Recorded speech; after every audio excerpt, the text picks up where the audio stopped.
1층 소예배실 화면 잠깐 보여주시기 바랍니다. 자, 여러분 반갑습니다. 오늘도 은혜의 자리에 잘 오셨습니다.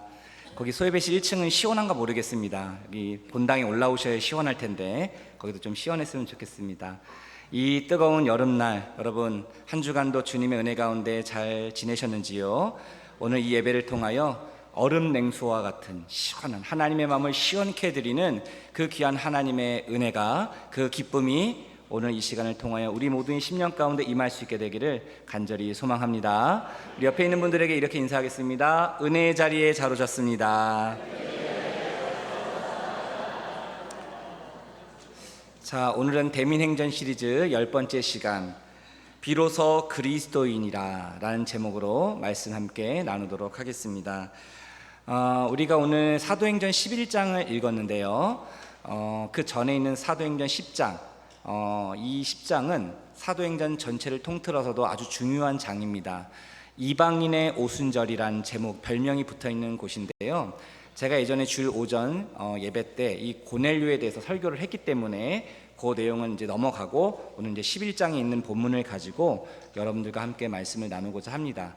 근데 사도행전 10장에 있는 내용을 잠깐 좀 언급을 하면, 그 사도 베드로가 성령에 이끌려 그 고넬료라는 그 이방인 집에 가서 그곳에서 복음을 전하게 됩니다. 이방인에게 복음을 전해요. 그 자체가 충격적인 사건입니다. 왜냐하면 그 당시에 유대인들은 이방인들 만나는 것 그 자체가 율법적으로 또 유대인 관습으로 봤을 때 이것이 엄히 금하고 있는 것이었기 때문에 그렇습니다. 왜냐하면 이방인을 만나면 그 유대인이 부정하게 되기 때문에 그 이방인을 만나는 것 그 자체가 안 되는 거였습니다. 이 사도 베드로도 하나님이 주신 그 보자기 환상을 통해서 말씀하시지 않았으면 결코 그 고넬료 집에 가지 않았을 겁니다. 하지만 그 베드로는 성령의 강권하심을 통하여 그 고넬료 집에 가게 되고 그곳에 복음을 전하고, 복음을 전했을 때에 성령께서 그곳 가운데 임하게 되는 놀라운 이방인의 오순절 사건을 경험하게 되는 겁니다. 그리고 나서 그들에게 세례를 주게 되죠. 이 사건이 사도행전 10장에 소개되어 있습니다. 자, 그리고 그 사도 베드로가 그 고넬료에게 세례를 주고 나서 그 모든 사역을 마치고 예루살렘 교회로 돌아오게 됩니다. 근데 아니나 다를까 이 소문이 다 퍼져 있는 거예요. 그 예루살렘 교회 성도들이 사도 베드로, 오늘날로 말하면 그 예루살렘 교회 담임 목사 아닙니까? 그 베드로가 왔는데 그 유대인 성도들이 그 베드로를 비난하는 겁니다. 아니, 당신이 어떻게 그 율법을 깨고 관습을 깨고 이방인들을 만나고 올 수 있습니까? 따지는 거예요. 비난을 하는 거예요. 예. 그런데 이 사도 베드로가 당황하지 않고 침착하게 지금까지 자기에게 있었던 그 모든 일들을 예루살렘 교회 성도들에게 보고를 합니다. 그리고 그 얘기를 찬찬히 성도들이 듣다 보니까 고개를 끄덕끄덕 거리면서 사도행전 11장 18절에 보면 이런 말씀이 있어요. 그들이 이 말을 듣고 잠잠하여 하나님께 영광을 돌려 이르되, 그러면 하나님께서 이방인에게도 생명 얻는 회개를 주셨다 하니라. 자, 예루살렘 교회가 성도들이 무엇을 인정했다는 거예요? 이제 복음이 유대인에게만 전해지는 것이 아니라 유대인을 넘어 저 이방인에게도 하나님의 복음이 전해져야 되는 거구나. 성령이 이방인들에게도 임하게 되는 거구나. 그것을 공식적으로 예루살렘 교회가 인정을 하게 됐다는 거예요. 이 소문이 주변에 쫙 퍼지게 됐을 겁니다. 자, 이런 배경 속에 우리가 오늘 읽었던 본문에 보면 이방인에게 복음의 문이 열렸다는 이 놀라운 소문이 쫙 퍼지게 된 거예요. 이 소문을 들었던 그 주변에 있었던 디아스포라 유대인들, 전 세계에 흩어져 있었던 그 유대인 성도들, 그들 가운데 오늘 보면 구브로와 구레네 출신에 있는 몇 사람들이라고 소개를 하는데, 여기서 말하는 구브로는 바나바의 고향인 지중해 안에 있는, 지중해 그 바다 안에 있는 작은 섬을 말합니다. 구브로. 이 구브로에서 어떤 사람이 왔고, 그 다음에 구레네 출신, 북아프리카에 있는 항구 도시입니다. 이 구레네에서 또 몇몇의 유대인 성도들이 왔는데, 어디로 왔느냐? 이 안디옥이라는 이방 지역에 오게 됐다라는 거예요. 그리고 그곳에 와서 무엇을 했는가? 이방인들에게 복음의 문이 열렸다는 소식을 들었죠. 그러니까 이들도 두렵지만 유대인이니까 이방인을 만나서 복음을 전한다는 것이 두렵고 떨리는 일이었어요. 주변 사람들의 딱 아주 그냥 눈총을 받아야 되고 주변 사람들의 핍박과 또 박해를 받을 수도 있는 그런 상황이었어요. 그런 인간적인 두려움이 있었을 겁니다. 그럼에도 불구하고 이들이 처음으로 성경에 이방인에게 복음을 전하는 그 놀라운 사건이 기록되어 있어요. 그래서 이것을 계기로 하여 안디옥 교회라는 이방인 최초의 교회인 이 안디옥 교회가 탄생하게 되는 그런 놀라운 사건을 기록하고 있습니다. 더 놀라운 것은 무엇이냐? 그 안디옥 교회에 있는 성도들을 보면서 그 주변에 있는 세상 사람들이 별명을 하나 붙여줬는데, 무슨 별명을 붙여주냐면 그리스도인이다 라는 그런 별명을 붙여주게 됩니다. 이게 뭐 특별한가요? 우리는 지금 너무나도 익숙하죠. 그리스도인, 크리스찬이라는 게 너무나 익숙하지만 이 당시 때는 이 그리스도인이라는 그 말 자체가 없었던 겁니다. 신조어예요. 처음 생기게 된 겁니다. 그렇다면 여기서 이런 질문을 해볼 수 있어요. 그리스도인이라는 것이 무슨 뜻인가? 그리스도에 속한 자라는 뜻이고, 그리스도를 닮은 자, 그리스도를 따라가는 자라는 뜻이 있습니다. 도대체 이 안디옥 교회 성도들이, 오늘날로 하면 개척교회인데, 이 개척교회가 시작된 지 얼마 안 됐는데 이 안디옥 교회 성도들이 도대체 어떤 삶을 살았기에, 어떤 모습으로 이들이 보여졌기에 주변에 있는 세상 사람들이 그들을 보면서 야, 저들은 정말 진짜 예수쟁이네, 진짜 예수님을 닮은 사람들이네, 예수님의 사랑과 예수님의 삶을 살아가는 사람들이네, 그리스도인이네, 이렇게 불리기 시작했다는 겁니다. 도대체 그들이 어떤 삶을 살았기에 이런 놀라운 일이 일어날 수 있었을까? 우리가 오늘 이 본문 말씀을 통해서 이 안디옥 교회 성도들이 보여준 그 그리스도인의 세 가지 모습을 함께 살펴보며 그 은혜를 나누도록 하겠습니다. 첫 번째, 그 안디옥 교회 성도들이 보인 그 그리스도인의 모습은 무엇이었는가? 그들은 주의 손이 함께하는 자들이었다는 겁니다. 저를 한번 따라해 주시기 바랍니다. 주의 손이 함께하는 자입니다. 오늘 본문 19절과 20절 말씀인데요, 같이 함께 읽어보도록 하겠습니다. 그때에 스데반의 일로 일어난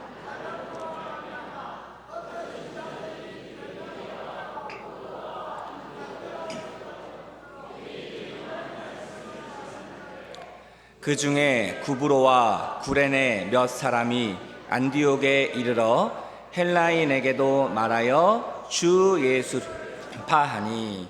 아멘. 여러분, 19절과 20절에 동시에 디아스포라 유대인들이 안디옥에 옵니다. 복음을 전합니다. 근데 복음을 전하는 대상이 달랐어요. 19절에 왔던 그 디아스포라 유대인 성도들은 유대인에게만 복음을 전합니다. 이것이 지금까지 해왔던 패턴이에요. 왜냐하면 유대인은 유대인에게 복음을 전하는 겁니다. 유대인들의 생각, 사고 자체에는 이 복음은, 그 메시아는 유대인들을 위한 복음이고 유대인들을 위한 그런 하나님의 계시라고 생각했기 때문에 유대인 외에 다른 사람에게 복음을 전한다는 것은 생각도 못했던 것입니다. 심지어 사도들도 그랬죠. 그런데 20절에 보면 이 디아스포라 유대인 성도들 중에 구브로와 구레네에서 몇 사람이 이 안디옥에 왔는데, 이들이 보십시오. 20절에 보면 유대인에게 복음을 전한 것이 아니라 헬라인에게 복음을 전했다라고 기록을 합니다. 헬라인, 이것이 성경에서 이스라엘 영토 밖에 처음으로 이방인에게 복음을 전한 첫 번째 사건입니다. 목사님, 지금까지 사도행전에 보니까 이방인에게 복음을 전했던 그런 사례가 몇 번 있었는데요. 있었지요. 여러분, 빌립, 그 예루살렘의 7 집사 중에 한 사람이었던 빌립 집사가 에디오피아 내시에게 복음을 전하고 세례를 주었죠. 그것은 유대 광야, 이스라엘 영토 안에서 일어났던 사건입니다. 베드로가 고넬료 집에 가서 세례를 주고 그리고 복음을 전했던 그 사건도 이스라엘 영토 안에 있는 그 가이사랴 지역에 가서 했던 것입니다. 다시 말하면 이스라엘 영토 내가 아닌 이스라엘 밖에 이방 세계에서 이방인에게 처음으로 복음을 전한 사건, 그 엄청난 충격적인 사건이 바로 우리가 읽은 사도행전 11장 20절에 나오는 거예요. 그리고 이걸 계기로 해서 어떻게 됩니까? 안디옥 교회가 세워지게 되는 놀라운 하나님의 섭리와 경륜을 우리가 보게 됩니다. 이 안디옥 교회를 세운, 개척했던, 복음을 전했던 사람이 누구였어요? 예수님을 따르던 사도들이 아니었어요. 이름도 없는, 여기 보면 이름도 몰라요. 몇 명이 왔는지도 몰라요. 그 당시 소외되어 있었던 그 디아스포라 유대인 성도들, 정말 작고 힘이 없고 연약했던 그들이지만 하나님께서 이들을 통하여 놀라운 하나님의 역사를 이루어 가셨다는 겁니다. 그래서 이들이 그 당시 율법과 관습을 깨고 처음으로 이방인에게 복음을 전할 수 있었던 그럼 그 비결은 무엇인가? 그 힘은 어디서부터 오는 것인가? 자, 그 비결이 오늘 본문 21절에 나와 있습니다. 자, 21절 말씀을 같이 함께 읽어보겠습니다. 주의 손이 그들과 함께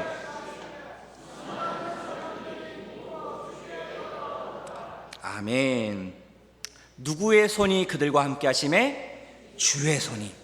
그 전능하신 우주 만물을 창조하신 만왕의 왕이신 그 전능하신 주님의 손이 그 연약한 이름도 모르는 그 작은 소수의 무명의 유대인 성도들에게 임하자 그 이방인들에게 복음을 전하는 놀라운 하나님의 사건이 임하게 됐다라는 거예요.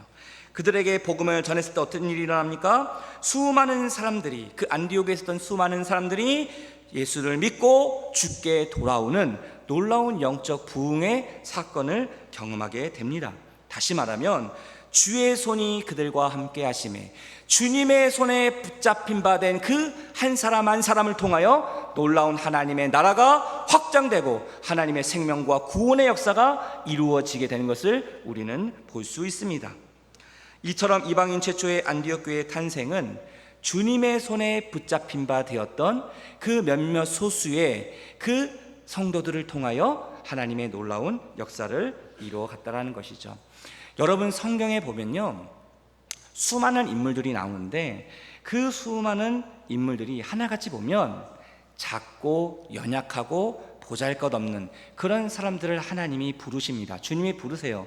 여러분, 예수님의 12 제자들을 보십시오. 다 어부, 배우지 못하고 정말 연약하고 그 당시 소외되었던 그 사람들을 주님 직접 찾아가셔서 제자로 부르시고 그들을 통하여 놀라운 하나님의 역사를 이루어 가십니다. 실제로 성경에 나오는 많은 그런 사람들, 작고 연약한 자들이 위대한 믿음의 전사로, 믿음의 군사로, 믿음의 지도자로, 일꾼으로 쓰임받을 수 있었던 그 핵심적인 비결이 무엇인가? 그들 모두가 하나같이 공통적으로 겸손하게 주님의 손에 붙잡힌 바 된 자들이었다는 거예요. 나는 작고 연약하지만 내가 주님 손에 붙잡힌 바 되었을 때 그 주님께서, 강하고 능하신 그 주님께서 나를 통하여 하나님의 놀라운 일들을 해 하셨다라는 것이죠. 많은 인물들이 있지만 한 사람을 예를 들면, 여러분 모세 아시지 않습니까? 모세가 몇 살 때 하나님의 부르심을 받았는지 아십니까? 몇 살 때? 한창 청춘이 혈기왕성할 때, 힘이 넘칠 때, 많은 것을 소유하고 있을 때 하나님이 부르신 게 아니에요. 80살 때, 인생의 노년에, 그 당시 미디안 광야에 양을 치고 있었던 목동이었습니다. 그가 가지고 있는 재산이라고는 그 마른 지팡이 하나, 이것이 그의 전 재산이었던, 정말 보잘것없었던 그 노년에 볼품없던 초라한 그 모세를 하나님이 부르십니다. 그 시내산의 떨기나무 가운데 부르시죠. 모세야, 모세야, 네가 서 있는 곳은 거룩한 곳이니 내 신을 벗으라. 그러면서 그 모세에게 하나님이 사명을 주시죠. 지금 저 애굽에 네 백성들이 고통으로 노예로 살고 있는데 그들을 구원할 해방할 자로 내가 너를 부른다. 하나님께서 그 모세를 부르세요. 근데 여러분, 그 당시 그 애굽이 어떤 나라였습니까? 이 모세는 이미 이 애굽의 왕자로 40살 때까지 그 전에 살았기 때문에 이 애굽이 어떤 곳인지 알았습니다. 막강한 군사력과 힘을 가진 그 당시 세계 최강의 나라가 애굽이었어요. 그런데 하나님께서 이 애굽으로 가서 거기에 있는 노예들을 구원하는 그 중요한 일을 자기에게 시킨다라고 했었을 때 이 모세는 어떠한 불평도 어떠한 원망도 하지 않고 순종합니다. 순종을 해요. 그리고 온 가족을 데리고, 그리고 자기가 가지고 있는 그 지팡이, 양을 치면서 썼던 그 지팡이, 마른 지팡이를 하나 들고 애굽으로 내려갑니다. 자, 이런 그의 모습을 성경은 조명하고 있는데요, 그 내용이 출애굽기 4장 20절에 나옵니다. 자, 출애굽기 4장 20절. 자, 성경이 어떻게 이 모세의 모습을 조명하고 있는지 한번 보십시오. 같이 한번 읽어보겠습니다. 모세가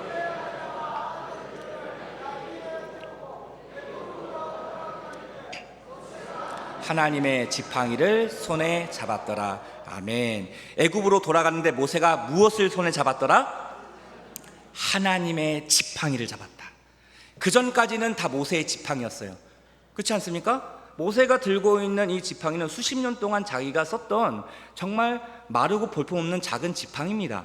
근데 이것이 하나님의 손에 붙들린 바 되었을 때 모세의 지팡이가 누구의 지팡이가 되었다고요? 하나님의 지팡이가 되었다.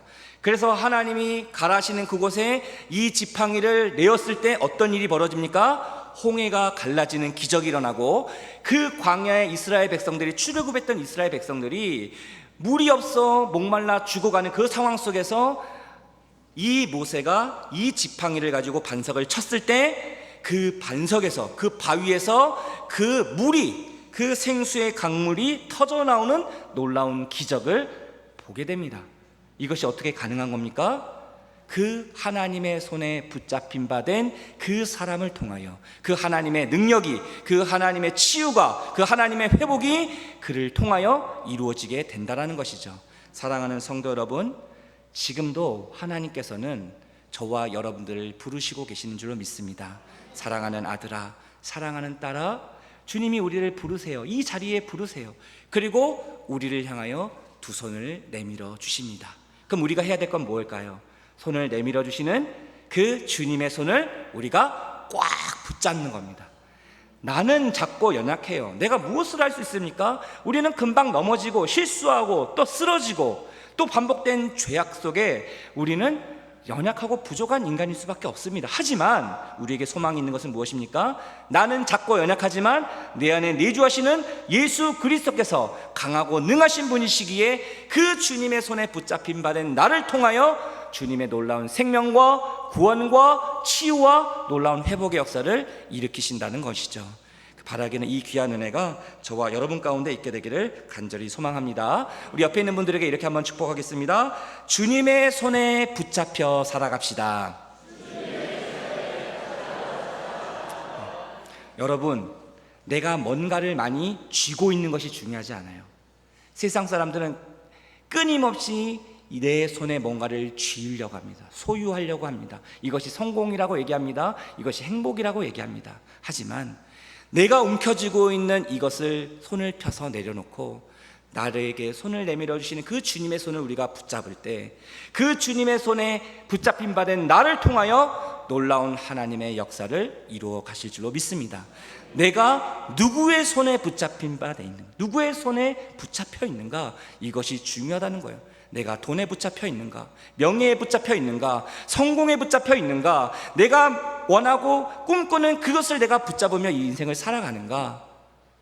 하지만 우리에게 중요한 것은 하나님의 손에 붙잡힌 바 된 우리의 인생을 통해서 놀라운 하나님의 승리가 임하게 되는 줄로 믿습니다.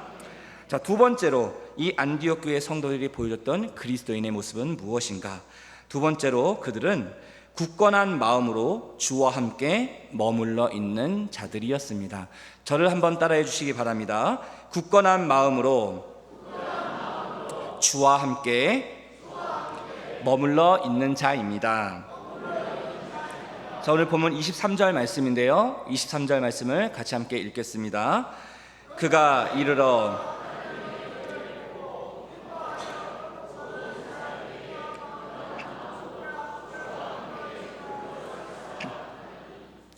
자, 여러분, 그 안디옥 교회가 성도들이 많이 들어오고 부흥이 됐다는 이 소문이 예루살렘 교회까지 들려오게 됩니다. 예루살렘 교회는 이 지상에, 이 땅에 처음 생긴 전 세계 모교회입니다. 모교회, 첫 번째 교회, 예루살렘 교회. 이제 안디옥 교회는 뭐예요? 이제 개척교회예요. 이제 생긴 지 얼마 안 된 개척교회. 그런데 이 예루살렘 교회에서 이 안디옥 교회의 놀라운 소문을 듣고 그 당시 성령과 믿음이 충만했던 지도자, 많은 사람들의, 유대인들에게 존경을 받았던 이 바나바라는 이 사람을 그 안디옥 교회 목회자로 파송을 합니다.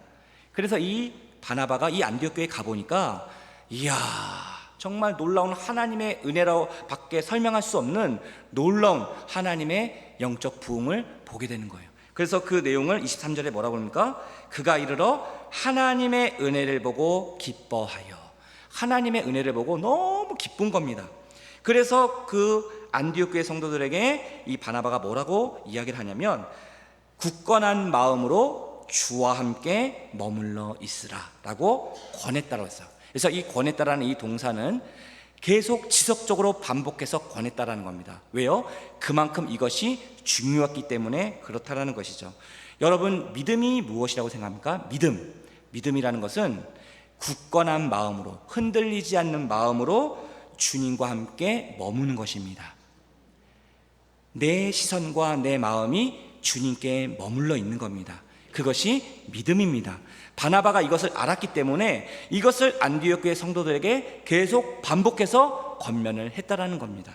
자, 그래서 이 바나바가 권면했던 이 권면을 듣고 이 안디옥 교회 성도들이 그 당시, 이제 제가 조금 이따가 얘기하겠지만 지금까지는 이 교회 성도들이 유대인들에게 핍박을 받았어요. 그렇지 않습니까? 우리가 지금까지 사도행전을 쭉 묵상하면서 보면 이 예루살렘 교회도 그랬고요, 이 교회와 성도들을 누가 핍박했습니까? 유대인들이 핍박을 했어요. 그런데 이제부터는 그리스도인이라는 그 호칭을 받고 난 이후로부터는 유대인들에게 핍박을 받는 것보다 이 당시 온 세계를 호령하고 있었던 로마 제국에 의하여 큰 박해와 핍박을 받게 됩니다. 이런 핍박과 이런 박해 속에서도 어떻게 그 주님의 자녀로 그리스도인으로 살아갈 수 있었겠습니까? 이 바나바의 권면처럼 마음을 굳게 하는 것이 중요했다는 거예요. 흔들리지 않는 이 마음을 가지고 주님과 함께 먹는 것입니다. 그들이 함께 모일 때마다, 예배할 때마다, 교제할 때마다, 식사를 할 때마다 그들의 시선과 마음이 어디에 머물러 있는 거예요? 주님께 머물러 있는 거예요. 우리의 시선과 우리의 마음이 주님께 고정되고 머물러 있을 때 그 주변에 있는 핍박과 어떤 환난과 어떤 어려움이 온다 할지라도 그것을 이겨낼 수 있는 힘과 능력과 믿음이 바로 거기에서부터 온다라는 것이죠. 여러분 믿으십니까? 우리가 이 광야 같은 세상, 저 세상을 향하여 우리가 어떻게 하면 참된 그리스도인으로 주님 기뻐하시는 그런 믿음의 삶을 살아갈 수 있습니까? 굳건한 마음을 갖는 겁니다. 흔들리지 않는 마음을 갖고 그 주님과 함께 깊이 머무는 겁니다. 우리의 일상의 삶의 자리에서, 가정에서, 일터에서, 우리가 있는 모든 삶의 자리에서 항상 내 시선과 마음이 그 주님께 고정되어 있는 것, 바로 이 믿음을 가지고 나아가는 자를 통하여 하나님은 놀라운 은혜를 허락해 주신다는 것이죠. 사랑하는 성도 여러분, 바라기는 저와 여러분들이 굳건한 마음을 가지고 그리고 주님과 함께 머물며 이 시대에 참된 그리스도인으로 살아갈 수 있는 저와 여러분 될 수 있게 되기를 간절히 소망합니다. 자, 세 번째로, 이 안디옥 교회 성도들이 보여주었던 그 그리스도인의 모습은 무엇이었는가? 자, 그들은 무리에서 제자로 변화된 자들이었습니다. 저를 한번 따라해 주시기 바랍니다. 무리에서 제자로 변화된 자입니다. 자, 오늘 본문 25절과 26절 말씀인데요, 같이 함께 읽어보겠습니다. 바나바가 사울을 찾으러 다소에 가서 만남에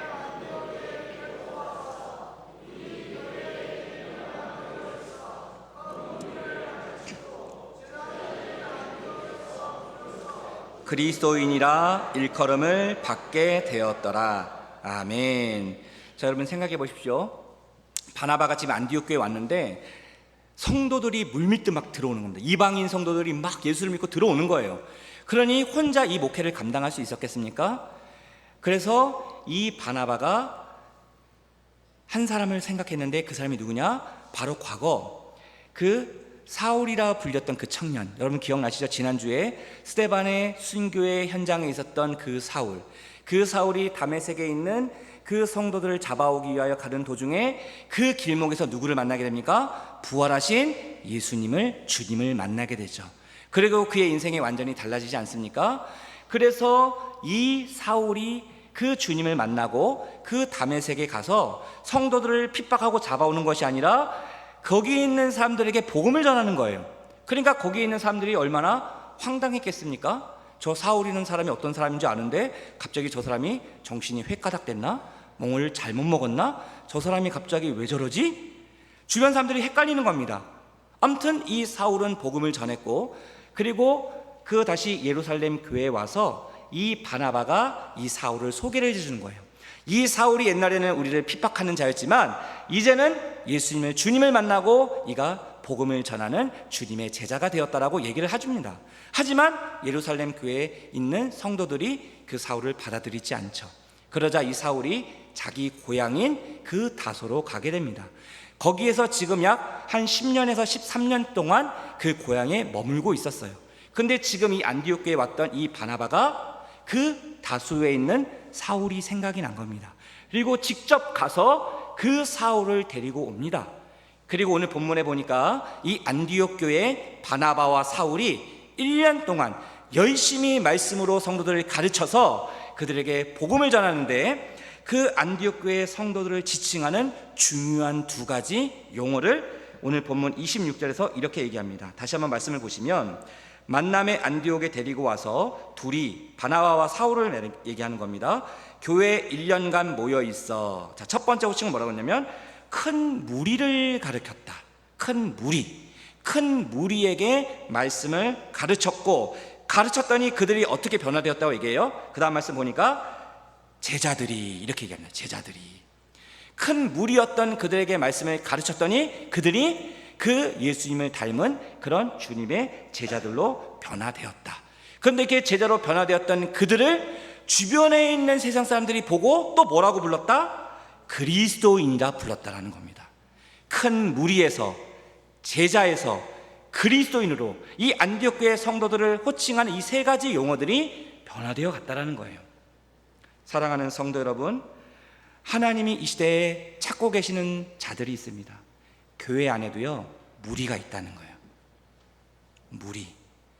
이 안디옥 교회 무리라고 했지 않습니까? 우리 안에도 무리가 있다는 거예요. 이 무리는 무엇을 상징하는가? 교회는 나오지만, 예배는 드리지만, 신앙생활을 하지만 예수 그리스도를 제대로 인격적으로 만나지 못한 자들. 그리고 교회는 또 어떤 자들이 있다는 거예요? 제자들이 있다는 거예요.